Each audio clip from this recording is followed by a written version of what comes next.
أشهد أن محمدا رسول الله.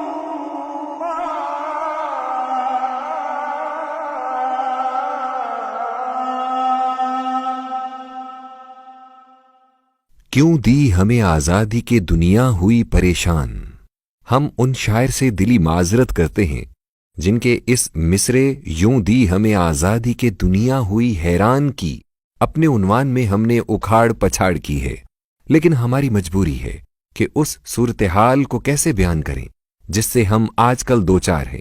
حقیقت یہ ہے کہ گزشتہ پون صدی سے ہم اپنی تاریخ سے کھلواڑ کرتے کرتے اپنا جغرافیہ بھی بگاڑ چکے ہیں. اس حوالے سے ہماری جسارت روز بروز بڑھتی چلی جا رہی ہے. آج سیاستدان جس طرح باہم دست و گریبان ہیں، یوں معلوم ہوتا ہے کہ اندھے بہرے ہو گئے ہیں، نہ انہیں کچھ دکھائی دیتا ہے نہ سنائی. اور اب اس جنگ میں ریاستی ادارے بھی کود پڑے ہیں اور ایک گھڑمس مچا ہوا ہے کہ کچھ معلوم نہیں ہو رہا کون کس کا حلیف اور کون کس کا حریف ہے. مزید یہ کہ مبینہ طور پر خود اداروں میں تقسیم ہے. کچھ منصب دار ایک فریق کے ساتھ ہیں اور کچھ دوسرے فریق کے ساتھ. اس صورتحال پر اپنی گفتگو کا عنوان پاکستان رے پاکستان تیری کون سی کل سیدھی بھی باندھا جا سکتا تھا، لیکن جن کے ہاتھوں میں ملک کی زمام کار ہے وہ اپنی حماقت بلکہ جہالت سے اس گند کو جو اندرون ملک پھیلا رہے ہیں دنیا کو ایکسپورٹ بھی کرنا شروع کر دیا ہے. ویسے بھی ایکسپورٹ کرنے کے لیے کچھ اور تو ہے نہیں، گویا ہم صرف اندرون ملک گند پھیلانے سے مطمئن نہیں ہو رہے تھے. حال ہی میں ارشد شریف نامی ایک صحافی کو ملک سے باہر لے جا کر مارا گیا. اس صحافی کے قتل پر بھی صحافتی تنظیمیں منقسم ہیں. اب ہم اس کوشش میں تھے کہ اس قتل کو بھلا دیا جائے، لیکن خدا کو نہ جانے کیا منظور ہے کہ اب ارشد مرحوم کی وہ تصاویر سامنے آ گئی ہیں جن کے مطابق ان کے جسم پر بدترین تشدد کے نشانات واضح طور پر نظر آتے ہیں، جس سے ایک بار پھر میڈیا میں طوفان کھڑا ہو گیا ہے. اس حوالے سے یہ ایک سوال بہت پریشان کن ہے کہ غیر ملک میں کرائے کے قاتلوں کو تشدد کرنے کی کیا ضرورت تھی؟ تشدد سے ایک بات واضح ہو جاتی ہے کہ غصہ اور انتقام بھی اس قتل کے اہم محرکات تھے. تحقیقات کے مکمل ہونے سے پہلے کوئی سنگین الزام لگانا انتہائی مکروہ فعل ہے.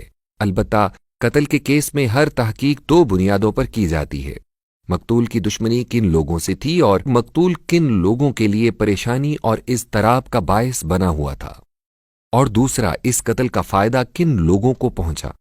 یہ بات بھی اپنی جگہ پر ایک حقیقت ہے کہ وہ اپنے قتل سے چند ماہ پہلے پاکستان کے طاقتور ترین طبقہ پر شدید تنقید کر رہے تھے. پھر وہ ایک طویل عرصہ سے برسر اقتدار رہنے والی پاکستان کی ایک فیملی کی کرپشن کے ڈاکومنٹس جمع کر رہے تھے، جسے وہ بیہائنڈ کلوزڈ ڈورز نامی ایک ڈاکومنٹری جو کرپشن پر بن رہی ہے اس کا حصہ بنانا چاہتے تھے. اس کے علاوہ بھی ان کے قتل کا کوئی محرک ہو سکتا ہے، لیکن یہ سب کچھ تبھی سامنے آ سکے گا جب کوئی غیر جانبدار کمیشن اس کی تحقیق کرے گا. لیکن اس کا کیا کریں کہ ماضی میں ہمارے ملک میں ان کمیشنوں کی رپورٹ کا جو حشر ہوا ہے وہ سب کے سامنے ہے. بہرحال ہم دنیا کو بتا رہے ہیں کہ ہم اپنے ہم وطنوں سے ایسا شرمناک سلوک کرنے سے بھی گریز نہیں کرتے.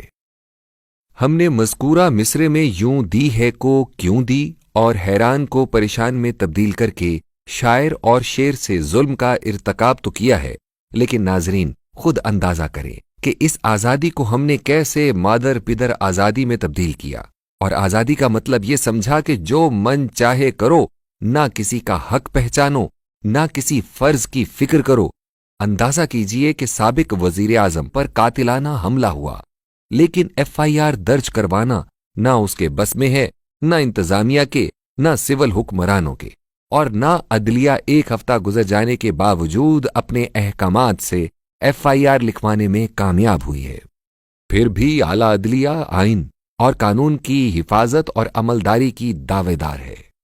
اعلیٰ عدلیہ آئین اور قانون کی کسٹوڈین ہے، لیکن نظریہ ضرورت کا بے دریغ استعمال بھی جاری ہے. ایک ادارہ جو قوت کا مرکز و محور ہے، بلکہ اگر یہ کہا جائے تو غلط نہیں ہوگا کہ پاکستان میں حقیقی قوت کا جنریٹر ہے. وہ روزانہ بآواز بلند کہتا ہے کہ مجھے سیاست میں نہ گھسیٹا جائے، اور ہر روز نئی سیاسی چال بھی چلتا ہے، اقتدار کی سیڑھی پر چڑھاتا بھی ہے، اور یہ سیڑھی نیچے سے کھینچ بھی لیتا ہے، اور غیر سیاسی ہونے کا دعویٰ بھی وقفے وقفے سے جاری ہے۔ دوسرے ممالک کی طرح ہمارے ملک میں بھی عوامی مفادات کے تحفظ اور ان کے لیے آواز اٹھانے کے لیے بے شمار NGOs ہیں جو سماجی اور اصلاحی کام کرنے کی دعوے دار ہیں، لیکن ان کا کام سلیکٹو ہے۔ ایک ہی مسئلے پر کسی کے لیے آواز اٹھانا اور مدد کرنا ان کے فرائض میں شامل ہے، اور کسی سے مکمل طور پر صرف نظر کرنا ان کا طریقہ کار ہے۔ مذہبی طبقے کی اپنی آزادی ہے۔ ویسے تو جب قیام پاکستان کی جنگ لڑی جا رہی تھی تو اکثر مذہبی طبقات اس کی شدت سے مخالفت کر رہے تھے، حصول پاکستان کو ایک گناہ قرار دے رہے تھے، اور قیام پاکستان کے بعد بھی ان میں سے کچھ نے واشگاف الفاظ میں کہا کہ ہم اس گناہ میں شریک نہیں تھے، لیکن اب وہ دعوے دار ہیں کہ اصلاً تو یہ ہماری آزادی ہے۔ اس مذہبی طبقے کو اپنے اندر کی تفرقہ بازی اور انتشار سے فرصت ہی نہیں کہ دوسری طرف توجہ دے۔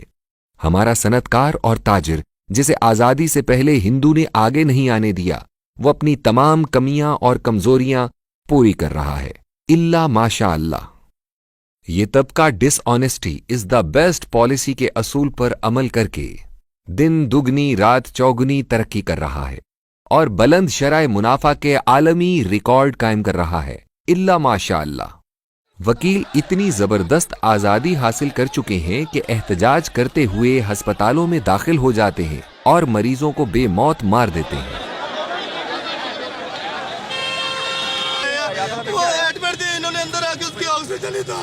وہ انگریز سے آزادی کی تحریک میں کیونکہ ہراول دستہ تھے، لہٰذا یہ قانون کی عملداری اس آزادی سے چاہتے ہیں کہ قانون ان کے سوا سب پر لاگو ہو۔